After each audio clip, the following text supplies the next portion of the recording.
One Man's Family, brought to you every weekday night at this time, transcribed by Miles Laboratories, makers of Alka-Seltzer, and many other fine, dependable pharmaceutical products.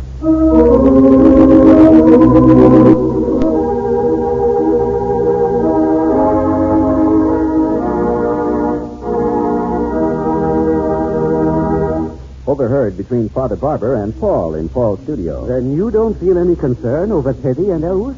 Concerned, Dad? Yes, their relationship is all right. They're planning to get married? I don't know. She hasn't told me one way or the other. Well, that's what I'm getting at. Why hasn't she? If there's nothing wrong, why wouldn't she tell her own father she's engaged? So that's how it is with the Barbers today. Friends, this evening I want to talk to you about Alka-Seltzer. You know about this wonderful product our sponsor makes, I'm sure. But have you discovered how really effective it is for relief from acid indigestion? Well, next time you're feeling miserable and upset with acid indigestion, just try it. Yes, be wise. Alkalize with Alka-Seltzer. Alka-Seltzer's guarantee is, and always has been, your money back if you're not satisfied. But you will be, I know. And here's a tip.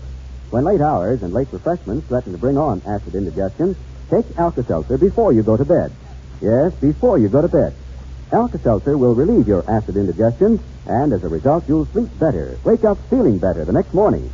There's nothing quite like Alka-Seltzer.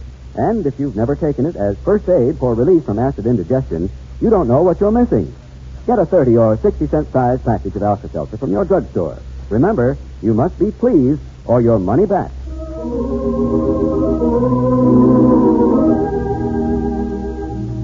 Chapter 8, Book 78. Midnight brings a peaceful quiet to the sedate neighborhood in Seacliff, San Francisco. Most of the houses are dark now. But at the Barber family home, there is a light on at the top of the house where Paul sits alone reading. Presently, he hears someone coming up his stairs. Then a hesitation on the landing outside his door. Teddy? You in bed, Paul? Oh, Dad. Come in. Yes, I saw a light on up here. Oh, I'm just sitting here reading. Come on in. Yes, been very wakeful tonight, so I got up and put on my robe and slippers. Oh, here. Sit down. Here. Anything wrong? I don't know. That's what I wanted to talk to you about. Teddy's not home yet? Not yet, no. She and Giddings went out for the evening. Paul, is everything all right between them? I mean, their engagement. Teddy's acting very strangely about it, it seems to me. Oh? So far as I know, she has never confirmed it to any of us. Well, maybe she feels it isn't necessary after that article came out in the paper. Said she and Elwood were going to get married, and not much you can add to that, is there? But why hasn't she talked about it to me or to your mother? A couple of times I've brought up Elwood's name to her, trying to open the door, as it were, so I could extend my felicitations and best wishes, that sort of thing, but she changed the subject. Now, that isn't my idea of the way a young lady should act who is about to be married.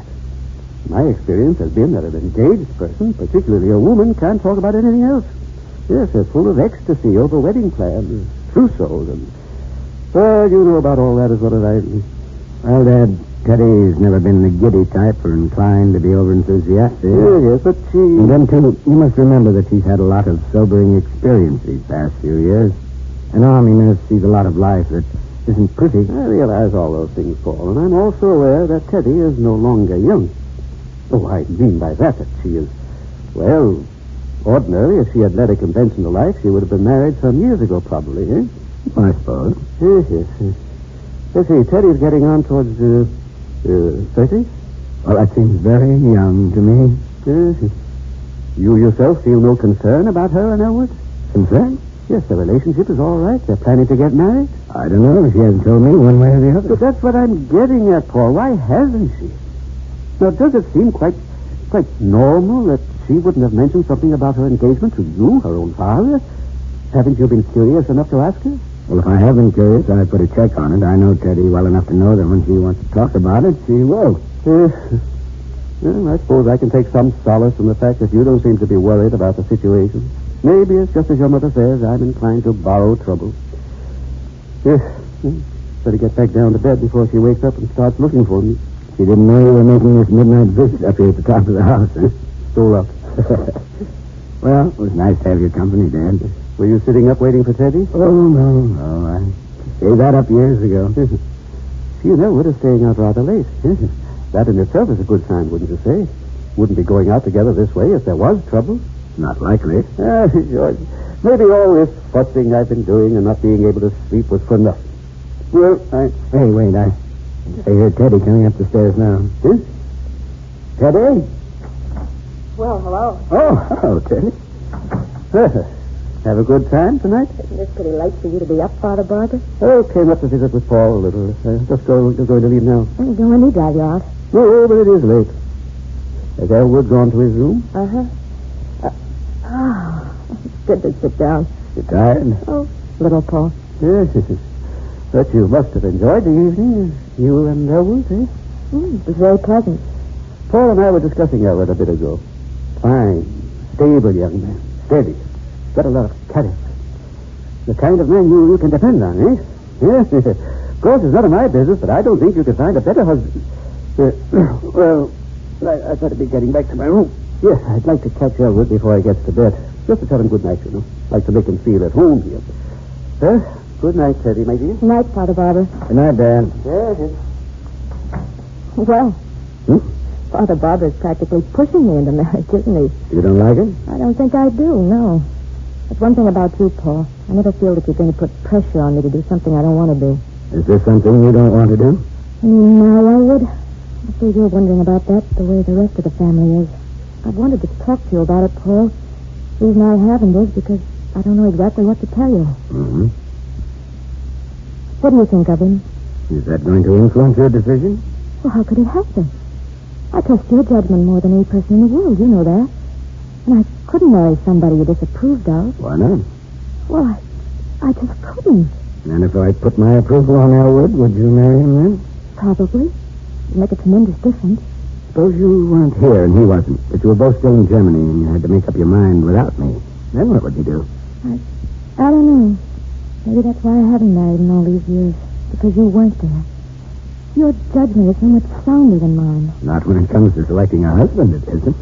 But it's only natural for me to wonder what you would think. All my life I've measured people by you. I never meet a single person that I don't say to myself, I wonder what Paul would say to him. Or, yes, he's nice, but why can't he be more like Paul? But there's a fallacy back of all that, Teddy. What you're using for a measuring stick is not really Paul Barber, this man sitting here talking to you now. It's an ideal, an imaginary person who is actually non-existent. It's an illusion that you build up from childhood of an all-seeing, all-forgiving, and wise father figure that all of us seek in life but never find in human flesh. If I think I've found it, isn't that just as good? If you fulfill all the requirements I need or ask for, what difference does it make whether you actually are that way or not? Yes, but if you're going to evaluate your fellow men by an illusory ideal, then they'll always fall short. Human frailty can never match up to it. You will go on forever searching and never finding this ideal. You mean then that I should marry Elwood while I got the chance? I didn't say that. I'm simply pointing out that you must be realistic in your appraisal of him. You love him as he is, as Elwood Giddings, as a man. You can't fit him into a pattern that your imagination has conceived as an ideal, because that ideal is unattainable. Oh, I know that. And I've told myself that I'm unconsciously looking for someone as near like you as possible for a husband. In fact, it was because of this that I made up my mind not so long ago that I would marry someone. Before I got too old and lost the chance. And then Elwood came along and, well, I thought I just about had decided. And then when I got home here and saw him around you, now I'm all mixed up again. Oh, Paul, what should I do? Should I just go ahead and take a chance? Lots of women do that, and it works out, doesn't it? Please tell me what you think of him. You used to tell me what you thought of boys I'd been around when I was little. Yes? Well, I feel little now, Paul. Yes, but you're not. You're a woman, Teddy. A mature, wonderful woman who must make her own decisions. Emotionally, you want to regress and be that little girl and have me make up your mind for you. Take the responsibility. I can't. No one can decide this but you. If I said go ahead and marry Elwood, you'd do it, wouldn't you? Yes. And isn't that wrong and unfair to you both? Paul. It isn't because I don't want to help you. You know I'd do anything in the world for you. Yes? But the best way to do that is to make you strong and secure in your own right. And you can only be that by standing on your own feet, free from me. You can't go home again, Teddy. I don't mean that I won't always be here to sustain you, to guide you where I can, and to give you strength. I will. But your happiness lies within yourself. Huh? Believe me, my impulse is to make a little girl of you again, to comfort you and let you cry on my shoulder. But that would only be harmful to you and would solve nothing. You want to be strong. Yes, I do, Paul. And I'll try. Good girl. You're tired. Why don't you go to bed? You're the one who's tired. I've been so selfish, pouring out all my troubles after all you've been through. Leaving Christine. She told me how dreadful it was when she had to leave you. I've worried about you, Paul, ever since I got home. Well, you needn't. The doctor told me I was sound as a dollar. But your voice doesn't seem... Betty, dear, my voice is going to be all right. It's just what I've been telling you. When your emotions get out of hand, all sorts of things happen. Losing Christine was a terrible shock to you, wasn't it? More than you've ever let on. Well, I'm going to get over it. Have to. I talked to you about strength. I'd better set a good example, don't you think? Oh, Paul. I don't care if it is weak. I adore you.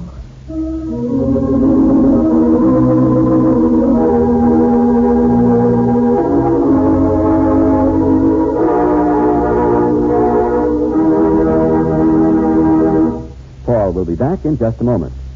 When you want fast, effective relief from headache or acid indigestion, take Alka-Seltzer. Yes, friends, Alka-Seltzer is dependable first aid for relief from these common ailments. And that's why you'll always want to keep an ample supply of Alka-Seltzer handy, ready to come to the rescue whenever you feel miserable with one of these discomforts. You like Alka-Seltzer. You like its taste and the way it can make you feel better in a hurry. So for pleasant relief from unpleasant ailments, acid indigestion, or headache, take Alka-Seltzer. Get Alka-Seltzer at any drugstore on this guarantee. You must be satisfied or your money back. All right, Paul. As Teddy left my room tonight, there was a sad, lost look in her face that affected me deeply. I dread to think that her youth is fading, and she isn't emotionally ready to accept the realistic responsibilities of maturity. Well, that's how it is with the Barbers today. Good night.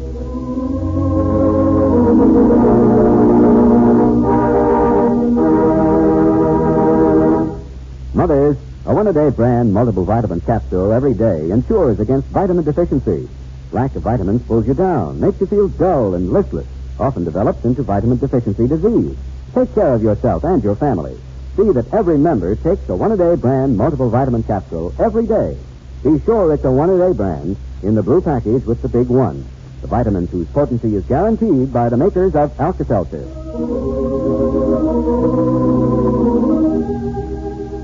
One Man's Family is brought to you each weekday night at this time, transcribed by Miles Laboratories, makers of Alka-Seltzer. Tomorrow, Chapter 9, Book 78.